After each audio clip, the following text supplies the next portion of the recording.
乡亲大家平安，今仔日是新历的6月7日，旧历的闰4月19，礼拜3。来看这个高雄市长韩国瑜罢免案过关，部分蓝营的支持者甲韩国瑜的支持者真不满，呛讲要来发动报复性的罢免。讲头一个真有可能被罢免的，就是台湾基进党的立委陈碧维。新党嘛已经来发起着罢免的行动。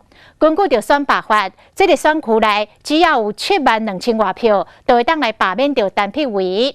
陈碧维讲，有关要甲罢免的风声实在太多了，伊即摆敢若想要做好立委，继续为选民来服务。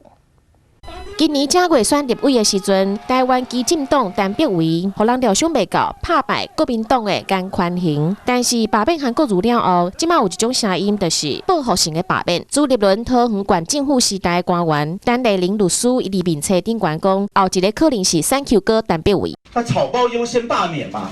国防委员会的这些委员们，哪个像我们陈柏惟，看你要恐腔啊，7万票出来投罢免，陈柏惟就 get out。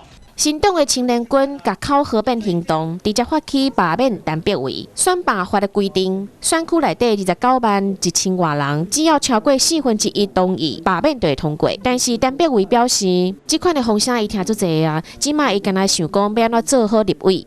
我知道有一些小党过去自称是中共同路人，那他来做这个罢免领衔人，我想国民党应该不乐见这样子的情况啊。我也会继续站在台湾人的立场，跟立法委员的角色，好好扮演自己的工作。对正月到即马，选举和罢免风风雨雨，互政党嘛敢若亲像一直拢伫动员的状况，嘛动用未少的社会资源，互民心浮动。